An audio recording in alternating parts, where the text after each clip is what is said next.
Victory for the Forsaken! For Lordaeron! For the Kirin Tor! For Pandaria! For Kalimdor! To the Burning Legion! For Gilneas! For Khazad-dûm! For the Lich King! For the Sin'dorei! For the Alliance!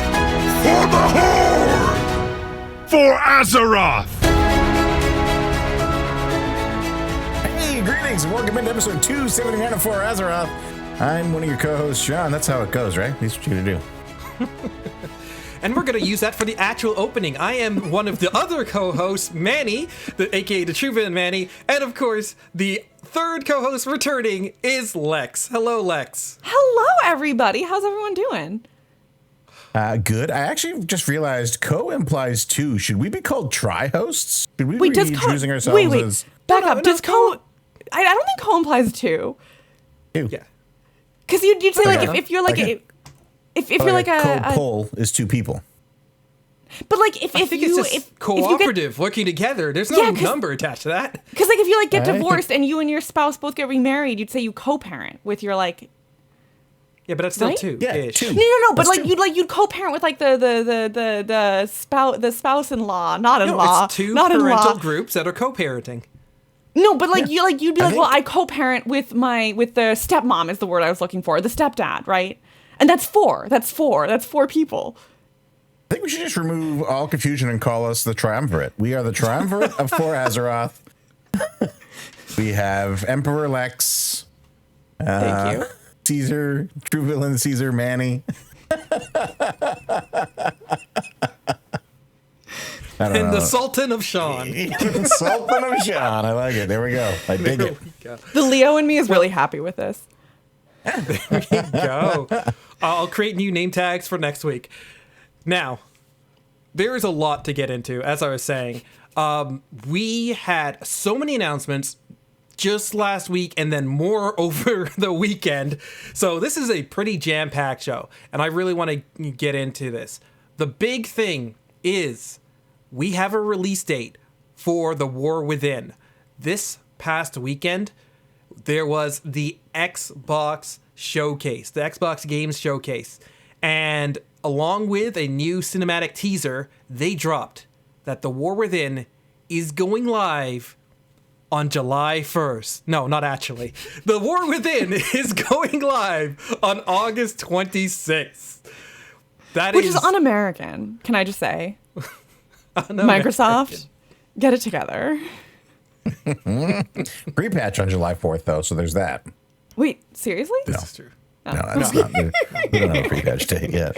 We actually do not know the pre-patch date, so I guess we can't say with 100% certainty that it isn't on July 4th, but it looks unlikely. We have, of course, the announced release date that I said, August 26th. That is roughly earlier than Sean or I had guessed at, but a little bit later than what you had guessed, Lex. And yeah, a little bit. we have Season 1 coming out on September 10th, which is actually where I put the launch date, strangely enough. So I'm off there. The really cool thing is that even though they had said 3 days advance early access for people who had gotten the Collector's Edition or had got the Epic Edition, that is actually going to be 4 days starting on the 22nd. Oh, the cool So- thing, says Manny. Some of us are broke, Manny. It's I'm Manny, and I get 4 extra days of gameplay, and I think that's cool. Shut up. Listen, I'm just going to buy you the Epic Edition. I don't Yeah, want I'm to down. reward this behavior, but then I'm going to be like, oh, Lexus got it too. Yeah, I'm down for that, Manny. I'll chip in on that. There you go. Technically, it depends on where you live, whether it's 3 or 4 days. If you live in Europe, it's 3 days. If you live on the West Coast, it's almost 4 full days. If you live where the majority of this triumvirate lives, it's like 3.5 days. So you're getting more than what they asked for, or at least as much as what they said they would give you, which is just good. Yep. Along with this, there was a special a special offer for people who want to just start up World of Warcraft, or if you are in a region and want to start up in a new region, you can use this to start up an account there. And this is the Welcome to Azeroth bundle. Went on sale, or sort will go on sale on until June 23rd. And that includes 60 days of game time, the Dragonfight expansion and everything up to this point, so everything excluding the War Within, and a level 60 boost. So this is a really quick way of jumping back in and playing currently ahead of the War Within. Another change that they introduced with this is that quietly over the weekend they said, hey, you know what? Collector's Edition, you are going to get into the beta, guaranteed. And so now emails are going out, and you should receive this email on or before June 12th, which is Wednesday of this week. That will give you a beta access key, and you could jump right into the beta, which, you know, guys, you weren't missing that much, because the first couple of days of beta were disconnect lag fest. It was brutal. I actually did not jump in at first. So you're getting the real early expansion experience. If you can play when you're supposed to be able to play, like, that's not the real beta for the War Within. Like, we all know the first 2 days of the War Within, like, it's just going to be going on Twitter and complaining about the fact that we can't play the War Within. Well, maybe your first few days, Lex, but us early adopters, us early accessors, we're going to have smooth sailing for those 3 days. After your early access. That's actually true. You're so right. You're so right. I am going to be able to go right into the War Within because you all will have spent 4 days unable to play. So best of luck, besties. Thank you for bug testing for me. Did we make the wrong choice? Okay, let's just put this out here, right? One, Lex, you're getting it, so you're roped in with us. And two, you can't say us, because I actually haven't bought the expansion yet. I don't pre-purchase things super early. I don't believe in pre-purchase. Nah. You get my money when I get my product. What if they run out? What if they stop selling them? They're going to run out of digital releases. Uh-huh. Yeah. But then what do you? But then when you log into World of Warcraft and it's like you could have the War Within. How do you boost your character because your guild decided that they were gonna do random new characters for the season? Manny, walk me through that one. Well, you know, Lex, you may not be the only poor person on this show. You may not be the only person who doesn't have like a home away from home that they're sending builders to like go set that up for them. The rest of us, we gotta live in the real world. I got a mortgage. I gotta deal with my have a mortgage. Manny, you cannot in this economy say I have a mortgage and use that to imply that you're poor. I'm house poor. That's a thing these days. Sorry, I apologize. Oh, I'm so sorry that you have a house, Manny. It must be so difficult to own your own home. I really don't know how you get through that. You know what, Manny? Manny, I'll trade with you. Don't even worry about it. You can live in an apartment, and I'll live in your house, and I'll have to deal with your mortgage. We'll make everybody happy. I feel like that would be just more expensive for me. How will you get by, Lex? You'll be so I'll be so house poor. Okay, let's move along. I don't have builders building my cottage. Jeez Louise. I'm building it myself with the lumber that we're milling from the property that it's on. But the point is, we can't change the name of the show to Poor Azeroth just yet. Okay. I do want to go back to something that Lex said, because the beta experience, you can't expect it to be immediately playable and smooth and everything. And I know a lot of people who haven't been in the beta before have definitely almost had a bit of a shock, because they're like, oh, wow, I keep getting disconnected and this doesn't work and that doesn't work. And it's like, that's the point of a beta. Like, we're testing here. We're making sure things work. There are I have pages upon pages of like feedback and bugs and all of that. And this is par for the course. So don't go running out to get your collector's edition thinking that it is actually early access. None of this stuff is going to transfer over when it goes actually live. And a lot of things are going to be broken. You might fall through the world still in some corner that hasn't been fully tested yet. Creatures might not scale properly, and your dungeon experience might be less engaging than you might want it to be. In fact, Sean, did you not have an experience where the dungeon was literally unplayable on normal, and you had to like jerry rig it to go to heroic? I think that was with. Yeah, that was alpha though. That wasn't beta. I mean, they are improving it. To their credit, they are improving it. Yeah, it hasn't happened. There are still, so every dungeon, I have run every dungeon 4 or 5 times now since beta went live. And there's only one that still has like consistent bugs, and that's City of Threads. But the rest of them are in a pretty good spot, polish-wise, but Manny is 100% right. There are still lots of issues that do arise, and you can't go in expecting it to be it's not early access. It's beta testing. And the bugs are good because you want to log them. You want to point that out. Yeah. So that is what it is. I'm making you guys pay attention to my dumb joke. Isn't that the point of City of Threads? Shouldn't it have bugs? That is. First of all, I would like to address that, Lex, that's not a dumb joke. And second of all, yeah, that I guess is the point of City of For those of you who don't know, Bluebot spoiler warning: City of Threads is a city entirely populated by Nerubians who are insectoid. Or bugs. I guess they're arachnids, not insectoid. Yeah, get it together. And technically, arachnids aren't bugs. Well, wait, listen, I'm what is pretty the sure technical that you definition of have a been bug? playing with the filter on, so they're not either. We're fine. Which one of us has a sister who's an etymologist? Okay, Me. I think. Oh yeah. Wait, do you also have a sister entomologist? No. Is a bug.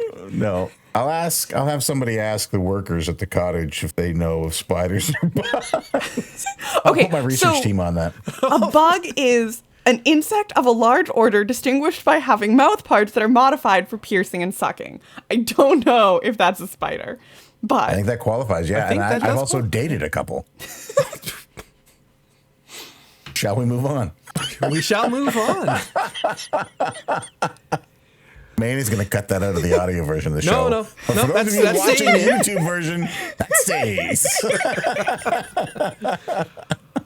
YouTube, where you can get all the 4 Azeroth piercing and sucking you desire. That may actually be cut now.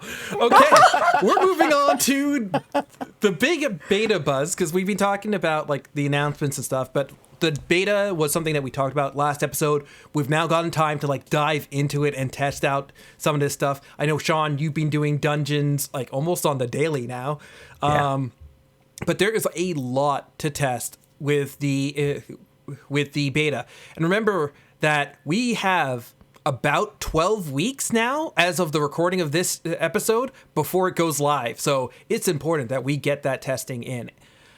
There has been a new realm set up. This realm is called It Goes to 11, and that is for max level characters. You do that, you create a character on that, it'll automatically be level 80. You'll have access to all of your talents and your hero talents, and there will be vendors that will allow you to work through stuff like professions, buy your tier sets that will be available in season 1. This is the realm that they will be testing all of the rating, and this is the realm where you can actually quickly jump in and test heroic dungeons as well. You cannot test the leveling experience in this dungeon. In this raid. There is a questator out in Dalaran, but going into particular places, including all of the outside realm, will cause you to just get teleported back to wherever your hearth is set. So, that sounds like a fun game. Sorry. It is not as good as you might expect if you have sorry. If you have a computer that can load fast, maybe you could take a few steps before you end up teleported back, but unfortunately my computer does not load that fast, so I get teleported back-to-back loading screens. Anyways, trinkets are available, but they are incredibly broken. I had half a page worth of bugs about one trinket in particular. They will allow you to like super grind through professions from the vendors being able to sell you the reagents and stuff. There's a lot of changes for professions, so I suggest people who are interested in professions do check that out. And then of course the vendor has like weapons with unique effects and such, so you can get some very cool weapons, including weapons for season 1 that are higher than anything you can get off the Mythic track. But we'll talk more about that later. John? Yeah, I want to talk about the trinket changes, Manny. Is that what you're getting? Trinket changes? Go for it. Ready to throw to me? This is quick. Yeah. I want to do this quick, and then we'll talk about raid testing that's coming up. So there are some changes to trinkets and cantrip style items in the War Within. And I was looking for the exact quote here. I don't have it in front of me, but basically any trinkets that are labeled as DPS trinkets or cantrip items. So think the Diurna ring in Vault of the Incarnates. That's a cantrip item. They will do 33% less damage if being used by a tank or healer role than they would by a DPS role. And this was not received super great. Blizzard, to their credit, Drats did go on the forums and multiple times attempt to explain their theory behind it, and what they felt was the reasoning behind it. And in a nutshell, and I definitely recommend going and reading this for yourself. You can find the links to all of this stuff in our show notes, which you can get in our Discord, bit.ly/FazDiscord. But I definitely recommend reading it. But basically is summed up to that the intention is not for tanks to never use DPS trinkets, just that they give up less by using a tank trinket. And I think most people sort of landed on the feeling that as long as you're creating relevant, well-tuned, fun trinkets for tanks and healers, that this will be fine. But it really, really puts the onus on Blizzard to make sure they are doing that. It's something that they have really missed the mark on in recent years, especially when it comes to tank trinkets, because just straight defensive value trinkets are not fun, especially late in a season, and especially if you're not running super high-end content. So that being said, I have looked at the trinkets on the beta. Tuning pending. There are some that do seem unique and interesting with lots of potential. The caveat will be if they are tuned well. So we'll see. We'll wait and see. We will give them the benefit of the doubt that they're going to hit that mark, because I believe they will do their best. Yeah, I think they'll do their best. My feedback to this is that they kind of do this so that they can make more interesting trinkets. We've already seen when they make a interesting, cool tank trinket, how DPS will start going after it. Mm-hmm. Like that literally just happened in season 3. So people have been diving after Rage Heart. I think that this restriction will allow them a little bit better opportunity to do that.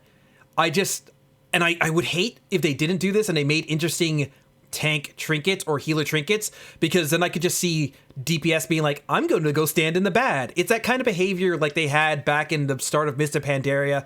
Do you guys know about how ugly Vengeance got initially? No, I don't know anything about Vengeance, but we have really very little time.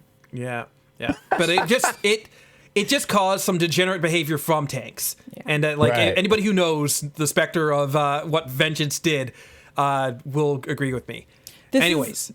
Super quick, I swear to God. Go ahead. This is very interesting as a healer, though, because healer trinkets are so uniquely specialized anyway that maybe it's just that I have a good group of people, but I don't really feel like anyone wants healer trinkets, and I don't really want DPS trinkets. So it does seem like this is more of a and I mean, also healer trinkets are really fun. They have all sorts of cool little things you can do. So it does seem like this is more of a tank issue. So sending love to my support classes. Or maybe I just don't understand what's going on and I'm having a great time anyway. No, maybe. I know Belora Loss was a DPS trinket that a lot of healers ran in Mythic Plus. That would qualify. You would do 33% less damage with that. And there's another one, Ward, Faceless Ward or something, was a healer trinket that DPS were chasing. Oh, wacky. Well, then I guess I just don't know anything. No, it's okay. It just affects different people differently. Yeah. Just with those trinkets, they just did more of the damage for a tank or a healer because they were just flat damage numbers, and that would count for you, right? And that if you're pushing damage, that's how it would go. That makes a lot of sense. Anyways, there are a lot of articles about stuff that are now big things, big features coming out with the War Within, and Blizzard has put those articles out. Covers sky riding, which is now the new name for dragon riding. It covers delves that are going through. We did complain about that in a previous episode, so we'll move on. Boomer flight and Zoomer flight. And it did cover Earthen, the new allied race that people can unlock going through the War Within. So all of that is there. There's just a lot to cover. And really, I want to get into some big things that are coming, which includes raiding. So, John, I'll let you go through this stuff. Surprise raid testing. That's basically what happened today. If you're listening to this live with us right now, it is Tuesday. Nope, it is Monday evening. And Blizzard just launched their raid testing schedule for the Nuabar Palace. And if you're listening to this on Tuesday, this got announced last night. This is wild stuff. It seems like it's coming fast and furious, but not only that, the testing seems longer. I'm trying to remember Dragonflight raid testing. So the first day is Thursday, June 13th. So it is this coming Thursday we'll have raid testing, and then Friday as well. So it'll be heroic on Thursday and Friday, and they usually open up normal on the weekends when they do raid testing like that. I don't see a note. Oh, here we go. Normal full raid Friday, June 21st. Yeah. Okay. And then Raid Finder on the 28th. But they're doing 4 bosses. There's 4 bosses, an hour each. You always get an hour per boss for raid testing. I don't remember them doing 4 bosses in a row on the same day before. They are really... One of the things we talked about a couple of episodes ago was Lex saying, hey, I'm worried we're putting too much on their plate. And I gotta tell you, I'm worried that they have too much on their plate because this feels like, we're at 0 hour, and they got to get this out and got to get it tested. But we still have 2.5 months. So maybe they're just really much further along than we thought. I don't know. It's a weird feeling. But we got raid testing, which is super exciting. Yeah. Before this, it was testing 2 bosses in a given night. And so we would have, in an 8-boss raid, we would have 2 weeks with 2 days each testing. Then you would have ones that didn't work, right, come back at a later point. I think because we have such a short ramp before we go live, they're cramming it through here. Ones that don't work, they will shut down, bring back. Probably at the end of this, we'll start seeing some testing in July. But you're right. We've got all of the heroic testing in the next 2 days. Or sorry, rather in the first 2 days. The next week after that, that's all of the mythic testing. With normal being on the weekend. And then the weekend after that, all of LFR opening up, which again used to be splitting wings that you would have those tested, but it's now everything open all through the weekend just to test it out. This is going to be crazy if they don't get enough testing to catch everything that they might have needed to catch. It's going to be a interesting season, I think, for season 1 here. Yeah, I'm worried about the developers, and I really truly do not mean this doomery. Like, I am remaining hopeful, I'm remaining optimistic, but there is a part of me that's like, we have long development cycles for a reason, and it's not just so the devs can sit on their butts. So sending love to the devs. You guys are doing incredible things. I'm a little anxious about what the season will bring, but also it's really exciting, and we're getting all sorts of cool stuff, and it's coming really quick, and what do I have to complain about? So we're remaining optimistic, remaining hopeful. Yeah. And I guess looking at it from the flip side, by getting all of the heroic testing done this weekend and having all of the raid testing done by the end of June, that gives them July to go back in and make adjustments, right? So maybe it's a case of, hey, we want to see what feedback you have and make those changes. I wonder if that's what it. Like maybe that's. I'm gonna choose. Yeah, I'm going with that. I'm okay with this. I'm excited for it. I love raid testing because I get to play with my EU friends. I report that bug every week that cross-region play is still not available on retail, but I get to play with my EU friends in raid testing for beta. I'm excited. I think that's where I'm going to land on this. I'm going to land on we're getting all the raid testing done in a month so that we have July, if we need it, go back in and make tweaks and make changes. That's where I'm at. It's a good thing. No more stress. Oof, I'm getting heart palpitations. One thing I did notice with the raids is that the gear Squish is it doesn't cover as much. Like we've had gear that's like gone, it's the same thing where it's gone from veteran all the way to Mythic track, but I don't think it was veteran at the lowest level for LFR. Wasn't it higher and then went into like there was an overlap where in LFR you could get a little bit of champion and in normal you get a little bit of heroic gear and so forth. There was an overlap, but it was last two bosses rare drops.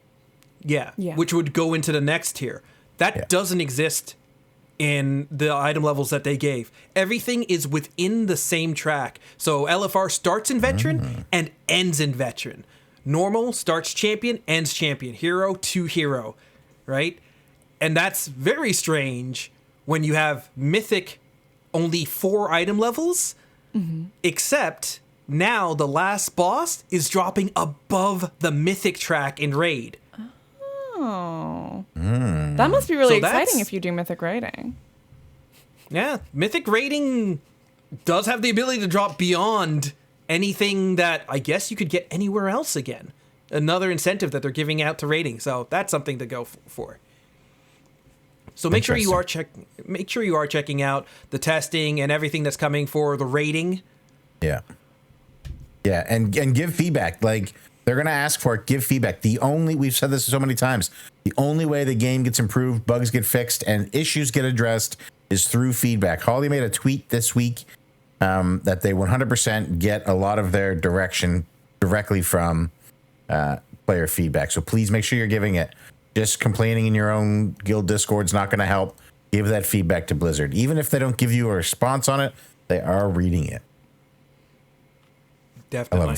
I love the devs. I'm such a big fan of the devs. Oh yeah. Oh yeah. Even when I disagree with the decisions they make, I will ride or die for those devs. They don't know me, but they're my best friends. If you're a dev, that is a great segue. Even when we disagree with their decisions. Well, let's talk about the Mythic dungeons, because there is even more coming for Mythic Plus and Keystones. A lot of this was being tested at the end of Season 4, but now, again, they've taken feedback and they've adjusted things. So, just this evening, again, news happening just before we recorded the show, we got another blue post. This one was from the developer Stonekey, which was talking a lot about what we're going to be doing with dungeons, both in Season 1 and in the preseason. Number 1, heroics will not be something you can use the matchmaking system for in the preseason. You're going to have to walk out to heroics, much like you would do for Mythic 0 dungeons or Mythic Plus dungeons for the preseason. Once Season 1 begins, it'll be in the group finder. Mythic dungeons themselves will not be available at all in the preseason. You cannot do Mythic Zeros in the preseason, which is, since the introduction of Mythic, has never been the case. When Mythic dungeons come into play in Season 1, they're going to have a daily lockout. Mythic Zeros will no longer have a weekly lockout like they did before. These are huge adjustments, and I'm only 3 lines deep. We got the confirmed Mythic Plus lineup, which had been leaked earlier, but now it's confirmed. Coming from the War Within, we will have the Stone Vault, the Dawnbreaker, Arikara, City of Echoes, and of course, City of Threads. Those will be joined by 4 returning dungeons, which include Grimbatal from Cataclysm, the Necrotic Wake from Shadowlands, Mist of Terna Scythe, also from Shadowlands, and the Siege of Borealis from BFA. Oh, this is so good. I'm going to get to fight with so many of my friends. I'm going to just...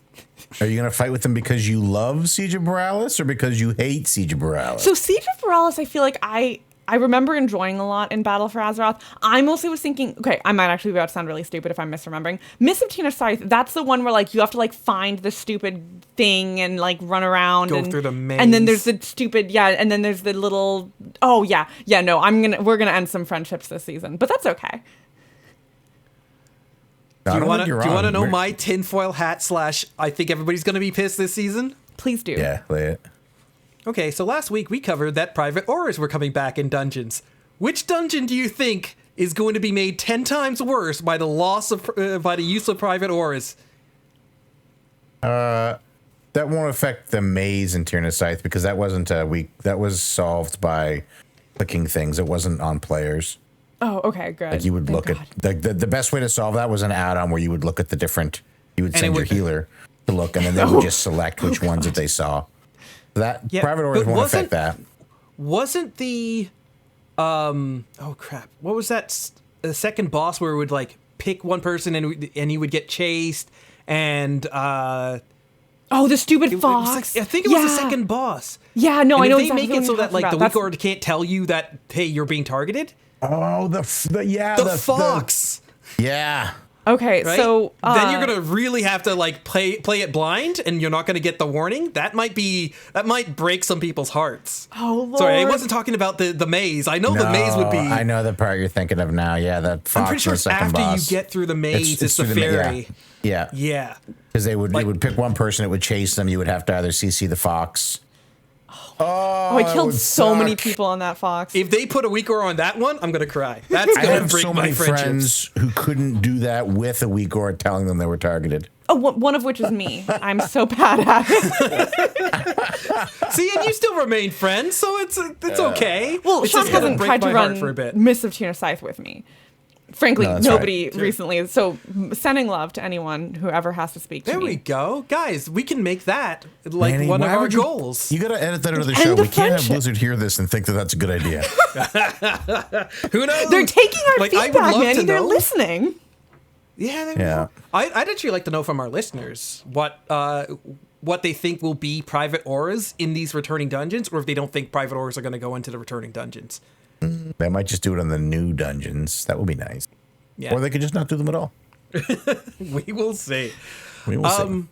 Another adjustment, of course, is the affixes are going to be introduced at different levels.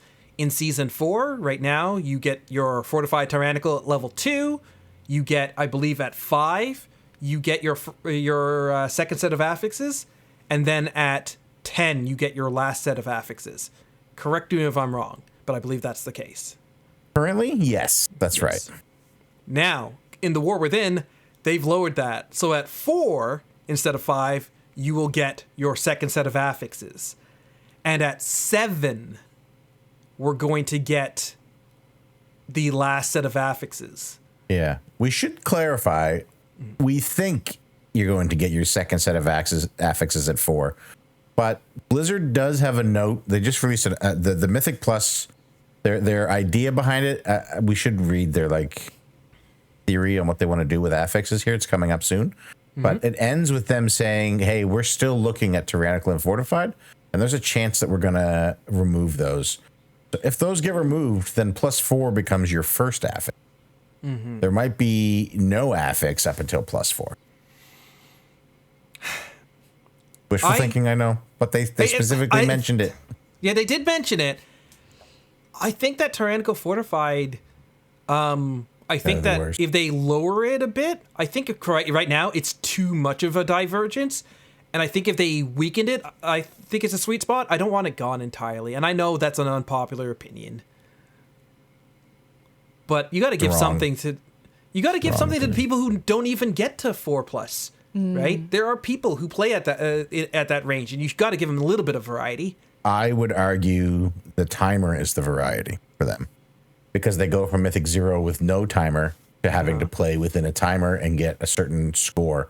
So you take play. If we're talking about players who don't get to +4, then they're players who aren't used to rooting. They're players who aren't used to making sure they have the right count. And they're players who aren't used to beating a timer. I think those three things alone are enough of a challenge for players who are at that level without adding Tyrannical and Fortified on top of it. Because if they're at a level where they're only getting to +4, and this is I don't mean any like shade towards these players. Everybody plays at different levels, and for different reasons. But if they're that type of player, then they might not understand what's happening on a Tyrannical week and a Fortified week, or realize what adjustments they have to make. Right?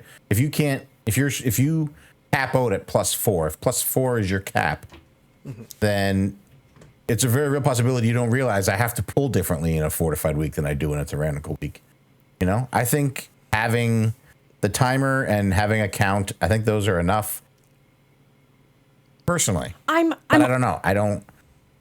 As a very low level Mythic Plus player, I am curious whether I'm an outlier or whether I am whether many of the people who don't really reach +4 on a regular basis would feel similarly. I personally, just Mythic Plus in general, I don't push it specifically because I'm not super interested in affixes, and the different play styles isn't really exciting to me. So I mean, Fortified and Tyrannical, I'm not a tank, I'm a healer, so I don't really know what I'm talking about, but those are not the affixes that ruin my day. But I don't know that I would be necessarily sad if you didn't hit affixes until +4. That said, I am in this very specific space where if I wanted to push harder, I would have people who I could push with. So the fact that I'm not reaching above a +4 is specifically me making a decision that I do not want to push. And I'm sure there are a lot of people who are more so in a space where finding a Mythic Plus team and things like that are the reasons that they're not pushing harder. And so they might be more no, I want the challenge of an affix. I want the challenge of things changing. I want to see the different ways that things go. And waiting until +4 would feel really bad because I'm not going to be able to pug up to that level without being particularly without changing more things about my play style. Okay. Maybe I'm backseat developing mind on, but I think the interplay of the affixes is a lot of the expression that they have. Mm-hmm. So if you were to run bursting with no fortified, I actually think that would cause players who aren't paying attention to suffer more than if you had bursting and fortified. If you had 1 week where it's tyrannical bursting and they don't interact, bursting might be more problematic for some teams that don't know how to throttle. When you have bursting and fortified, that conflict between them means it's more challenging but less trap. And I think there's a couple of affixes that have that kind of interplay. I don't know. I hate affixes, so. The more we get rid of them, the better. I don't know anybody who likes them. I don't know a single person who's yeah, can't wait, volcanic, woo! Woo! I mean, right here, I'm melee. Volcanics, a breeze right, for but you me. like it because you can ignore it. It doesn't exist for you. That's why you like it. It's like paladins who are yeah, entangled. Well, you got freedom. We get it. We know. We get it. Nobody really looks forward. I don't know a single person who's yeah, awesome. It's Sanguine Week. I think it's about when your kit gets to do something for you. And actually that leads right into the next thing, which is that they have a new affix philosophy. We gotta read their new, what's the word I'm looking for? Idea, theory, premise, their new vision. Their new vision for Mythic Plus. I'm gonna read it. John, can I read it? Let me read it. Give us the vision. All right, here we go. I'm gonna do this in my best Lex impression. Yeah. Wait. No, I'm excited. No, I'm not. I'm just gonna read it. I'm just gonna.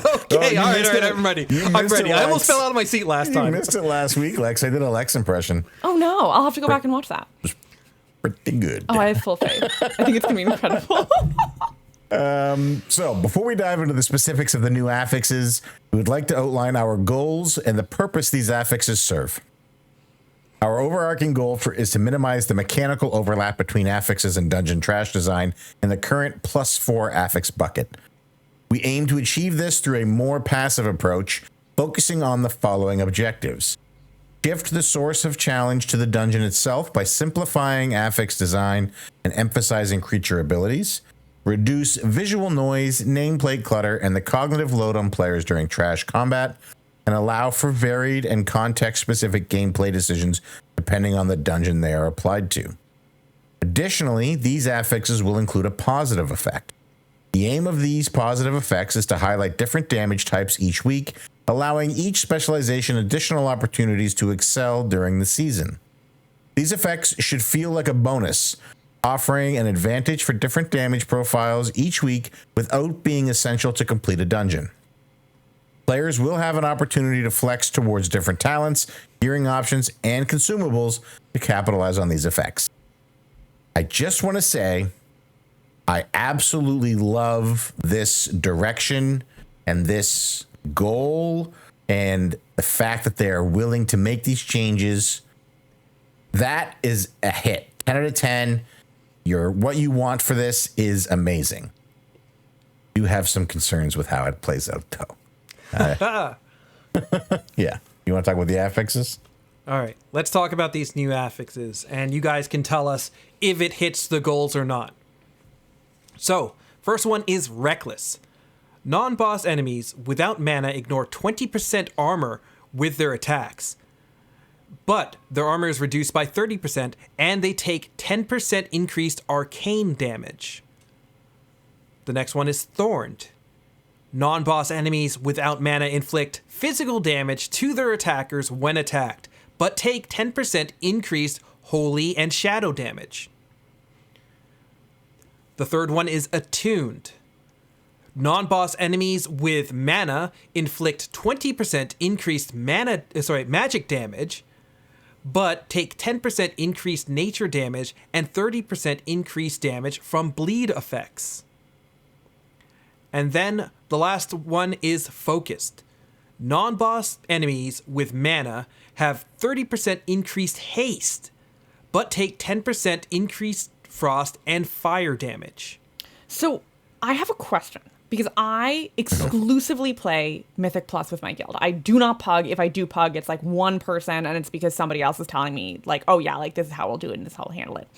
My friends who pug Mythics frequently complain endlessly about the meta and about how hard it is to like get outside of like, you know, people have specific classes and traits that they want, and they aggressively funnel for those people only.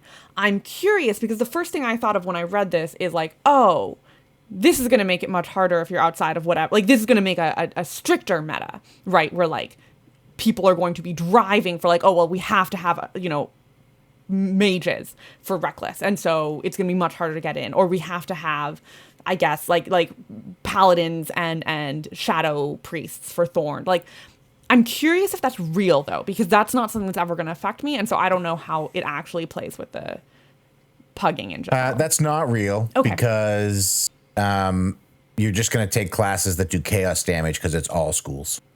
So Havoc Demon Hunter does almost all of their damage is chaos damage. Mm-hmm.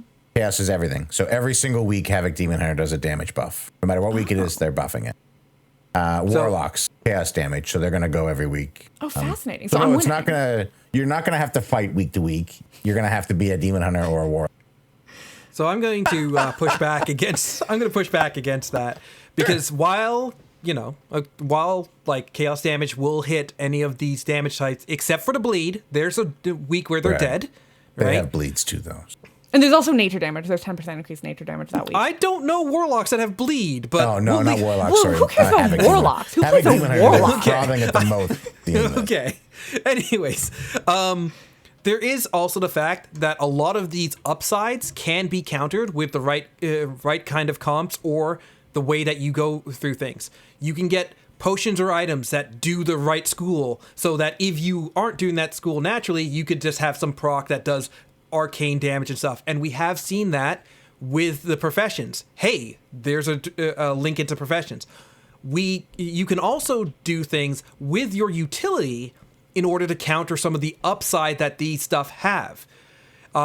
If you have the one where it's giving 30% haste, and you are able to now lock these things down with stuns and knock-ups so that they aren't casting as quickly because of the haste. You have AoE silences like a druid that would not normally be able to apply fire or frost damage. Suddenly, you're countering their 30% haste, and hey, maybe yes, you're not getting that damage boost, but you're just as wanted on that particular week. Now, it's going to be a matter of like, do you build your kit in order to do that? But it's the same thing as where you have raging is an example that was in there in the past. There were particular classes that could use a trank shot or whatever to remove the rage, and that's great. But if you had classes that had an execute, they would soft counter the enrage. It's really when you get to those abilities that, hey, I have zero way to interact with them. Like, you are a warrior and congratulations, it's afflicted week. I guess I can't do anything. That's when it's like, okay, I'm really outside of this.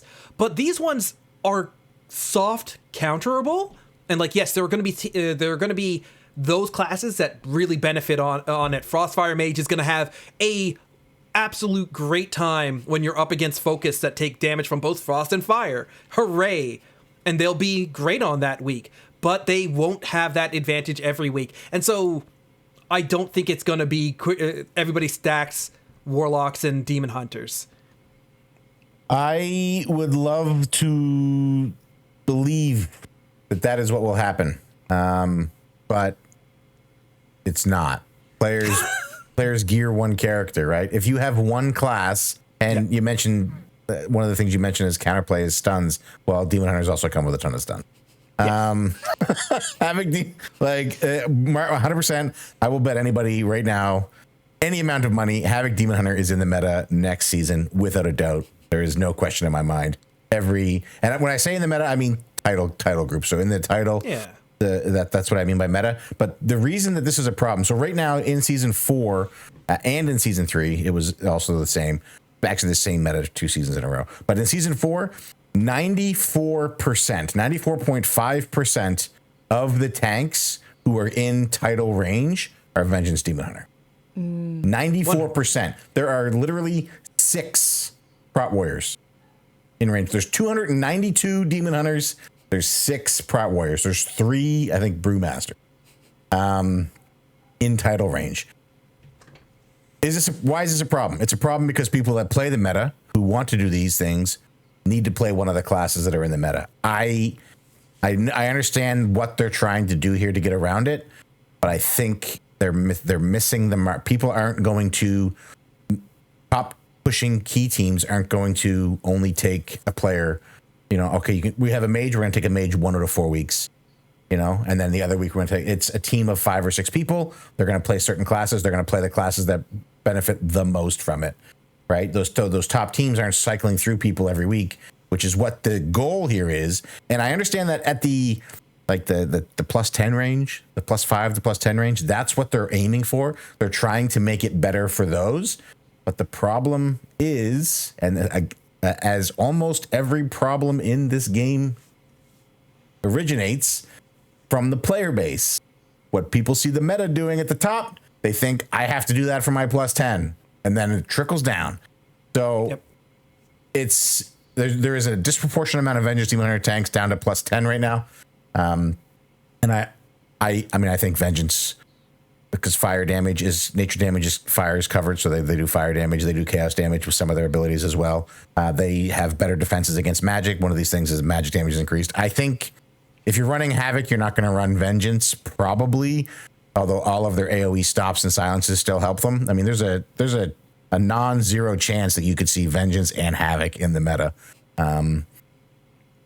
Yeah, you'll probably maybe see Bear because you get the mark from the Bear that way. Anyway, I think this makes it worse. I think instead of having the intended purpose of, okay, we're going to cycle through every week because every week's good for everybody a little bit.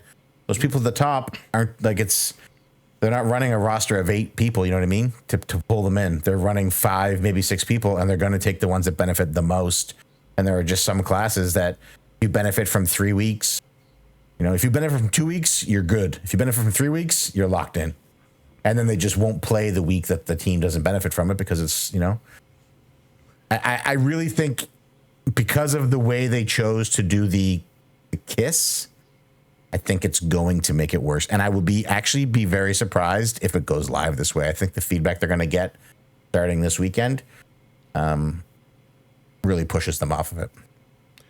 I don't believe Vengeance survives the beta in a position where it's going to be the top tank. It's been on top for 2 seasons in a row. I will also say that season 4 representation means less to me because of the disengagement through other things. So you're getting a much more concentrated group, where in a meta that was solved before it began. So it's just going to be way more disproportionate. If season 4 had a lot of meta changes and wasn't just a continuation of season 3, as far as I'm concerned, right? You wouldn't see as many people on Demon Hunter. Demon Hunter was already overrepresented in season 3. Season 4 meant that you got to stick with that, and more people got to switch over to that, and more people who weren't chasing the meta were probably less disengaged. So saying that it is 96%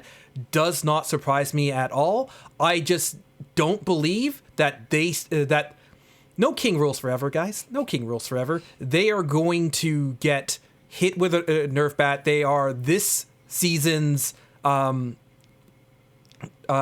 Druid, and Guardian Druid saw gross overrepresentation in season 2, and was part of the quote unquote god comp for season 2, season 2.5, and same thing with Holy Paladin. So I like that overrepresentation of that spec is unlikely to last for reasons outside of this. And I hope that this kind of stuff does still give them something, because I just really suspect they're gonna need it soon. I can't wait to find out. I can't wait. It's gonna be fun. Anyway, I like that they're doing it. I like we're doing Kiss Curse. I like that it's less clutter on my screen. And in bringing these 4 affixes in, now you're probably thinking, no, if you're listening to a podcast about Warcraft, you're not thinking this. You've already read these notes, but I'm going to say it anyway. If you're hearing these 4 new affixes, you're probably thinking, oh man, the affix pool is so bloated now. But, good listener, it's not. Because in bringing in these 4 new affixes and the change philosophy, that was the word I was trying to get, Manny. Philosophy. You didn't get it? I thought you got it. Wait, no. You said vision before, Wait, back right? up, because I do need to bully you a little bit, Sean, because you said vision, and I was sitting there like, is the word he's looking for philosophy? Because Manny had just said the new affix philosophy. Oh, did he? Yeah, which is why I didn't say it, because I was sitting there and I was like, should I say philosophy? It's in the show notes, and Manny just said it. But congratulations, Sean. You got there eventually. It was philosophy. Thank you. That's due bullying. I earned that. But with their new affix philosophy, they are removing a massive amount of affixes from the +4 tier. In fact, all of them. They are completely removing all 5 affixes from our +4 tier. So we are losing. Now get ready to celebrate. Put your celebrate hats on. I'll wait a second for you to grab it. Okay. We are getting rid of Afflicted, Incorporeal, Entangling, Storming, Hallelujah, and Volcanic. Manny's favorite affix, because he can ignore it. This is a 100% absolute win. Lex's celebratory hat is amazing. I personally think Manny's is better. Mine was just the first thing I could see, but thank you. Yeah. This is a huge, huge win, and I will say this lines up with their philosophy of wanting to remove visual clutter, nameplate clutter, and the need to bring certain or specific classes to keys. So that is huge. So they are on the right path. They are on the right trail. And you know what? I can't sit here in good conscience, in good faith, and say I give them the benefit of the doubt with the raid testing schedule, with everything else. I'm going to give them the benefit of the doubt on the M+ stuff. I personally can't see how it's going to work. But I'm going to say, you know what? Blizzard's a bunch of people that are smarter than I am, you know? So I'm going to give them, I'm going to give them the benefit of the doubt. But we are also, because that's only 4 affixes in the +4 bucket, we are also going to be cutting down the +7 bucket to just 4 affixes. And we are going to be removing, keep those celebration hats on, folks, because this is another great one. This is an absolute banger. Here it is, 10 out of 10. We are removing Spiteful. Oh, I'm sorry. No more Spiteful. I spoiled it. I didn't realize you were saving it for a reason. I thought you just couldn't read. That's my bad. Oh, what? Did you say Spiteful? Yeah, I did. Oh. How did I not hear that? I'm so sorry. Sean is just ignoring his co-host today. He's here Welcome for to himself, Azeroth, the himself Sean only. Show. Yeah. Sorry, Emperor Lex. I apologize. Yeah, Spiteful's gone. I can't believe we're going to fix that in post, gang. Well, yeah, because Let's now go I into feel the bad. audio as is. I was like, oh, I gotta throw in this little piece of information, and then we can just keep on moving smoothly. But in fact, I was instead just stealing all of Sean's thunder. Like, man was over here telling a Okay. story, and I was just grabbing the thunder. Not bad, man. Under that anyway. That's a good call. That's a good call. So we have 4 and 4. The 4 new ones, and then we'll have Raging, Bolstering, Bursting, and Sanguine. Now, I hate Sanguine. To quote JB, does Sanguine have incriminating photos of a Blizzard dev? Is that why it still exists? But I think those 4 staying are class agnostic enough, except maybe Raging a little bit, that they still hit the ethos, the new philosophy. All right, that's it. I'm done Bogarting the mic. Sorry about that. I like Mythic Plus, guys. I get excited about it. I'm really glad for these changes. I am glad to see Spiteful gone. Obviously, that is the inverse of Volcanic. That's the one that always caused me issues. But I could also see them making some adjustments to make this not as bad. I think it's just that they required certain CC to break, and some classes didn't have CC, and that they were... Like, they were definitely that visual complexity, the affix taking over the dungeon sort of thing. And I think if they want to make adjustments to it so that it's not as bad, there could still be something there. But I'm glad to see most of these go. I had my celebration hat. It fell off, unfortunately. I needed a proper string, but I'm really glad for that. Lex, what about you? Any of these that you're particularly sad to see go or happy to see go? I do not Mythic Plus enough to have an opinion. I will say, I've not that I've been Googling what these affixes are, because I do it so little that I don't know what they are, but I did just Google what Spiteful was, and I was like, oh yeah, get rid of that one. So I'm on team getting rid of Spiteful. And Volcanic is so annoying because you're just trying to stand there, and it's like, I can't move. I'm a holy priest. So yeah, I'm happy about it too. I just let it hit me. Do your thing. Go ahead, Volcanic. Go ahead. It's a healer problem now. But that's the thing. Go ahead. Yep. I'm the healer. When I was playing Wrestle Shaman, I'd be like mid-chain heal cast, and I would see it underneath me. I'm like, I submit. I submit. You didn't even like just hit that Spirit Walker's Grace and be like, I'm just getting this cast done. Forget it. Oh, I okay. just pray to the ancients, pray to my ancestors. Please get this cast off before this Volcanic. Nope. Okay. Well, I'm happy to see these go. I could see things coming back. Like, I wouldn't mind if Spiteful 1 didn't hit as hard, and 2, like, maybe it just reduced the health of the mob. Manny, they got rid of it. No, but like, if it came back, you don't ever bring if it came back, you know what? Like, think about doing it as a kiss curse, right? So, like, the enemies themselves have less health, but, like, part of that health is now the Spiteful, right? And so it's like, Or okay. you can make friends with the Spiteful demon if you, like, hang out with it enough. Like, if you take a certain number of hits, then all of a sudden you get a new bestie. And so, like, if your healer's able to heal through that. It's like old school classic hunters. You gotta feed them. Yeah! Exactly. Just while it's wacky on you, you're like, do you want some spirit cookies? Yeah. Please eat. I want Spiteful back, specifically in that way. I want to have just like a train of spiteful demons following me, being my best friend. I dig it. Gaming aspect, it says that you should pop Lust to get that one cast off. But the problem is you disrupt your cast to pop Lust. So it doesn't work. It's so hard to be a shaman. It is. Life's tough. I just want to get wet.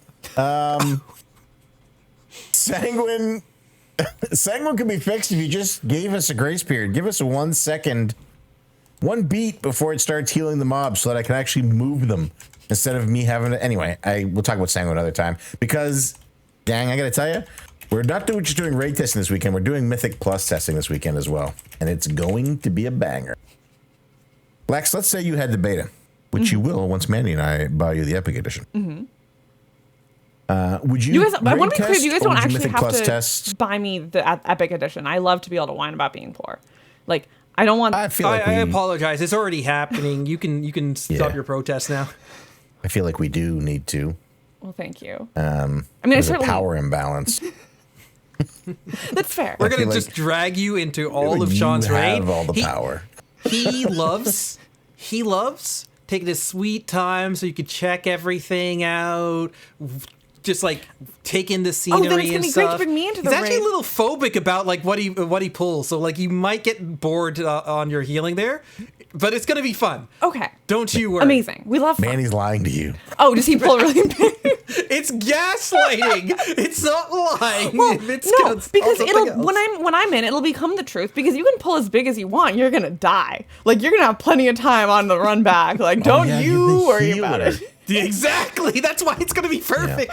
That's why we must do this. This is the joy of being the healer. You're so like, mad when I bring 30 of my friends back on top of you. yeah, like you know, we can die as much. Like I don't have the gold for repair bills, but that's fine.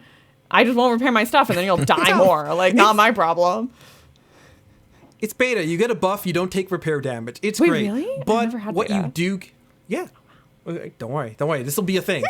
But what we are seeing in the dungeons is that honestly, at max level, the dungeons are giving you 564 loot. Now that might sound high, but considering what we're getting at the end of this season is 520 something. That's only, I think it's 523 or something like that. No, For- I'm like 527. 520. But do you have a legendary axe? Yeah, but 'Cause I know you're even on- without that, I would be 5. Yeah. Yeah. It's so like 528 is what your gear upgrades to max. Okay. But that means that you are literally only 40 levels away from what you'd be getting out of normal dungeons at max level. That means that gear that you're getting at this season is going to carry you pretty much all the way through leveling till you're reaching like the very end of your leveling experience. Heroic is dropping 580s. What we saw from testing was that you were scaled up to like 567 to test those heroics, and thank you, Sean, for getting me that info. And Mythic Zeros were dropping like 597, so we're seeing like pretty big gear jumps as soon as you hit that max level. But if you're killing it this season, you're going to be good for a good long while through the leveling expansion. Yep. A lot of gear. Not a gear. Yeah. So at this time, I would like to thank yet again another iTunes review. And Sean, you said that you would have something good. I think you might have gotten shocked by this. No. I will read this. The good thing was for a new Patreon. Oh, okay. All right. Yeah. Give us something. But I will read the iTunes review. But I did say that, the good, like the special surprise would be for a new Patreon. Anyway, iTunes review. From Seriously, Dude Really. That's a great name. Glorious, wonderful, informative, and entertaining. Podcast has great formatting and quality feedback on the game and story. Special commendation to Manny for saving the turtles and keeping Lex distracted. Throdun. Yeah, so Throden, you are off the raid team. for that one. So thank you for the review, but don't feel any obligation to log in next season. Is this one of your raiders? Yeah, Lex? it is. Yeah. He was one of he would hang out with us on stream a lot, which is where the saving the turtles and keeping Lex distracted. There was a running joke when I was streaming that I kill turtles. So yeah, I don't know where it comes from. I'm literally vegetarian. Like, I don't know. She had such a... Okay, no. There was multiple games, including a sim, where all she had to do was keep the turtle alive, and somehow she managed to sacrifice it to Cthulhu You are or something. such a It was liar, nasty. Manny. I stopped playing that game because it made me sacrifice the turtle. What are you talking about? This is every listener is experiencing gaslighting right now. Like, I hope you all know this, and I hope you're learning to recognize the signs. This is gaslighting. I do, but thank you for the shout out, Throden. Best of luck finding a new raid team. Best of luck finding a new raid team. Guys, if you send in 5-star reviews, whether you're on the raid team or not, we will, of course, read it out on the show. And hopefully you and, Throden can find a new team to raid with. Going from there, we actually have one last story, which is PTR testing. And I want to make sure that we get this out to people because this is something that a lot of people are excited about and they don't know it yet. Because this PTR testing is coming again this week, but it's going to be unlike any other PTR testing we have seen previously. Linksy, community manager Linksy, took to the forums to talk about this, and really, this is all about war bands, folks. Ooh. If you have ever wanted all those customizations spread across your characters, all the loot and all of the currency and all of that account bound through the warband system, help them with this testing. On January 12th, which will be just this week, the PTR realms are going to be up. Oh, sorry, June. Blah, I said June. Yeah, we're doing January 12th. You know what? I said that actually last week, and most people missed it. I'm glad you were here to catch it. I'm so sorry. We could let it go. Continue. I said January. Anyways, June. On June 12th, the PTR is going to be up. But it's going to be up for you to transfer your account data so that they can test live accounts being switched over to this new system. There is a list of things that they are issues that they're testing. But like this is specifically to make sure that account data does not get screwed up. Then 5 days later, on June 17th, the realms will go live. Everybody will be able to jump in and see their accounts. And supposedly, I believe the pre-patch stuff is going to be available for testing at that point. But this is going to be to make sure that your account is actually stable, so that when you send gold over to your other character, whatever realm it's on, whatever faction it's on, the entire game won't implode and send you off to Pandaria, never to be seen again. So do this testing. This is also going to be in a state where it is the 11.0 value, so you will, even if you're not on the beta or never got into the alpha, you'll be able to see some of the stuff that you will get to see in the War Within. So make sure you are doing this testing. Really, this is like PSA, guys. I don't need this game to break. Please do this testing, please. For me, I can't wait to do that testing. It should be easy. Just set up your PTR account, do the transfer, right? Come back and see if your computer is boiling or not. That's it. That's going to be a very high value stream content. Especially if your computer you does have a start new boiling. computer, maybe test it on your old computer just for safety's sake. What are we doing? PTR testing. What are we doing? Copying character. Copy characters. Pull up a chair, folks. Well, honestly, if you do want to see some really cool testing, I do invite you all to check out Sean's streams. He streams all of these dungeons so many times a week, does Mr. Pandaria raids, all the heroics every week as well. Check that out over at Recruit a Friend Sean. But other than that, Sean, where can people find you? Are we doing plugs now? Because I thought before we were just doing the one plug for the Discord. We will, but I wanted to give you a special plug this time. Oh, thanks. They can find me on Twitter at Cartridge Bros, which is a story for another time, or on Twitch, as Manny just mentioned, at it's twitch.tv/RAF_Sean. The RAF stands for Recruit a Friend, not Royal Air Force. It could be Please both. stop thanking me for my service. Oh, Although I guess I did serve in the Canadian Navy, so it counts. But yeah, you know, I was. Yeah, there you go. I will still thank you for your service. okay, yeah, yeah, that's where you can find me, and you can find me trolling around the For Azeroth Discord, and the Dungeon Dojo Discord. Another fun spot.